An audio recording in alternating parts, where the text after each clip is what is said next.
Now, generators can be very helpful when the power goes out, but what's the point in these smaller ones? That is a very good question, but we probably need to figure out what small is. The reason why is because what I think is a small generator may not be the same for you. You might also get surprised by the answer to this question. But to help answer these questions, we need to figure out what needs power and what you can do without.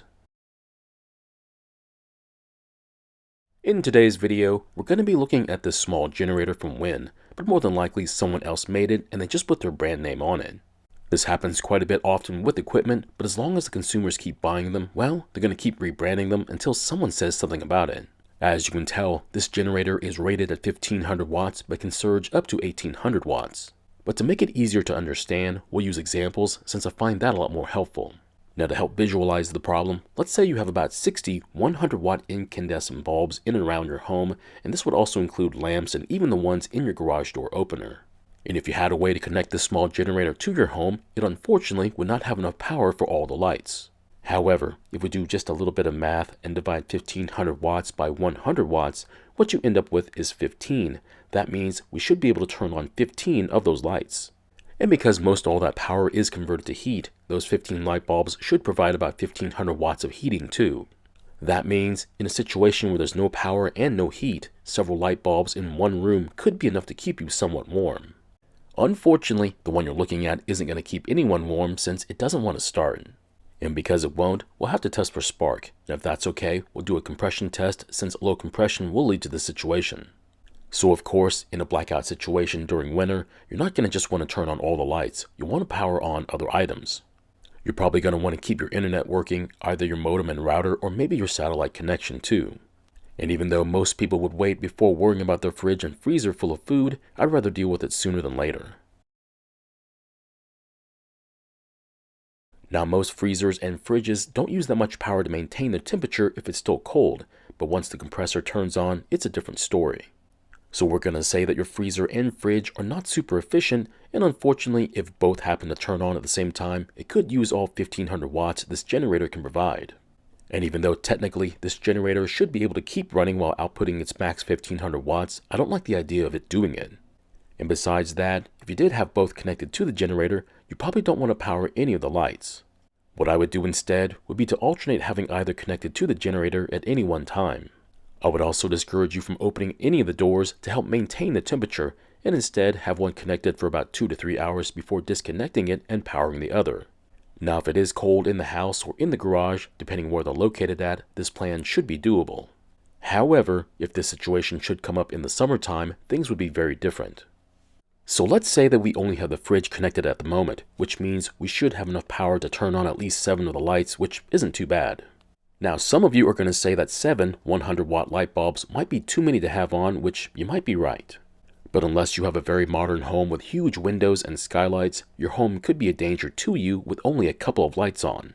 Try walking around your house with all the lights off except for 2 of them, and you're going to find walking through the house to be very challenging. However, we could make things just a bit better for us if those light bulbs were low-power LED bulbs instead. LED light bulbs would also consume less power, which means we can also use more of them or, more importantly, power other essential items. So what other essential items could we power with this small generator? Now, we are still saying that it's winter time, so besides the lights, how about some kind of space heater? Unfortunately, this would be out of the question since at full power, it would require all this generator could supply. But I guess you could set the heat level to low. However, it would do very little to keep a small room warm. As you might have guessed, we don't have a lot of power to spare even with the switch to LED bulbs. But with the 7 LED bulbs and our fridge, we should have at least 400 watts left to play with. Now, that is not a lot of power. However, we do have some room if you want to disconnect the fridge for a few minutes. Of course, if you have any medical needs that need power, well, you're pretty much forced to divert it to those needs. The truth is, for a generator this small, you can't do too much with it except for the bare essentials that we already mentioned. But what if you don't have to worry about a fridge and freezer since you mainly consume shelf-stable food? What then? Now, if that is the case, you'll have more power to divert to other electrical devices, but you'll need to be careful. The power that comes from these conventional generators are quite dirty or noisy and should not be used for sensitive equipment. It's really not their fault, they really weren't designed for them, and you'll have to get creative if you want to choose to connect them to it. So what I would do would be to use this small generator to charge a small bank of batteries, then use an inverter to clean up the power so your TV, computer, or other sensitive devices could use it safely. Now that does sound like a lot of work, and to some it's too much work, and I know where they're coming from. However, if you want your equipment to work properly during a blackout, this would be one way to do it. Yes, the inverter is going to cost you some money, but the alternative is the possibility of damaging your equipment, which could be even more expensive to replace. Now for this particular generator, I would pair it to a battery charger that's connected to your car's battery, and that's where the inverter would be connected to as well. So we're only using the car's battery as storage, we are not using the car's charging system in this case. Now if you are uncomfortable connecting it to the car's battery while it's in the car, then take it out, but I'm just letting you know that you don't have to. Now personally, I would use a sealed lead acid battery so I don't have to get my car involved, but most don't have a spare battery sitting around. So of the two outlets on this generator, several lights will be connected to the one, while the other one will be connected to the car charger. Like I said, it sounds kind of complicated, but it really worked out well for me. I wasn't worried about my TV, computer, or my internet equipment. But if you want to risk connecting those items directly to the generator, that is your choice to make, but I would recommend not doing that because you could damage your stuff. Now to get around this problem, you could upgrade to an inverter style generator which provides clean power for sensitive equipment, but that does require money you may not have, so we're not going to include it in this situation. So earlier on I mentioned that this generator is considered small, but what is small? Well, according to the internet, 1,000 to 3,000 watts is small, while 3,000 to 6,000 watts is considered medium sized, and of course anything above 6,000 watts is considered large.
So let's pretend that we have a much larger generator, say 6,000 watts. How would that change our situation? As you might have guessed, it would change it drastically. We'd have enough power for all the LED lights, fans, the space heater, the fridge and freezer, not to mention that battery for the inverter. So if that pretty much solves the problem, why do they even bother making these smaller generators like this one? Why aren't they all large ones? That's simple. It's the market. First off, large generators will be very expensive, and most would recommend connecting it to your main electrical panel using an interlocking sub-panel. That requires more parts and more money, so a professional can install it for you, which is not cheap. And if you're on a fixed income or you're on a tight budget, then this might not be the right choice for you. There's also the difference in size you have to worry about when talking about small and large generators. This particular generator doesn't have any wheels, however, you can pick it up and move it, but beware it does weigh about 50 pounds. So if you have problems with your back or heart issues, you won't be carrying this one very far at all. Now I'm quite sure you could get a wheel kit for it, but it will cost you even more money. I only bring it up because the word large doesn't just describe the generator's output, but also its weight. A 6,000 watt generator could weigh as little as 130 pounds or well over 200 pounds depending upon the brand and its features. Now if you're a weightlifter or 6.5 feet tall and very muscular, then you might be able to pick it up by yourself. But I will let you know that this is not recommended because the last thing you want to do is explain to someone why you're hurt and in the hospital. Now, would that 6,000 watt generator be enough to use for a 3-ton air conditioner? My opinion is, don't even try it. However, if you had a massive generator, which I consider anything over 10,000 watts to be one, then the answer is yes, but the cost for one of those is a lot. I know money's come up a couple of times so far, but the truth is, most consumers are not rolling in cash and have to watch what they spend it on. So even though spending $1,500 on a very large generator makes good sense during a blackout in the summer, it might be too much for some. So my question is, would you ever get a cheap generator like this one for emergencies? I know most consider these an unneeded luxury, but I think it's better than nothing at all. Thank you for watching. I really do appreciate your time here. Please feel free to ask me any questions about this project or about your own projects, and I hope to see you in the next video.